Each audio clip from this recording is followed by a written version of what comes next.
That leads me on to, frankly, the downright anger about something that has come about at this European Council, and that is the completely unjustified and sudden production of a bill for Britain of £1.7 billion to over €2 billion that is apparently supposed to be paid by the 1st of December.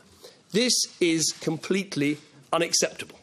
It is an unacceptable way for this organisation to work, to suddenly present a bill like this for such a vast sum of money with so little time to pay it, and it's an unacceptable way to treat one of the biggest contributors to the European Union.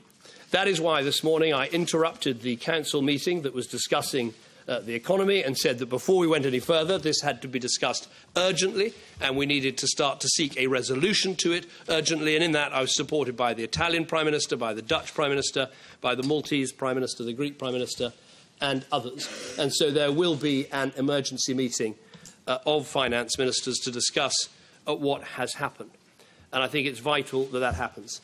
Let me just make a couple of points about this. First of all, now, according to the Commission, it is an estimate. It is not a final figure.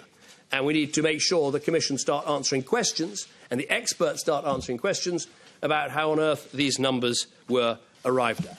Because let me put it like this. Of course, in an organisation like this, if your economy grows a little faster or your economy grows a little slower, there are adjustments. And there can be adjustments every year.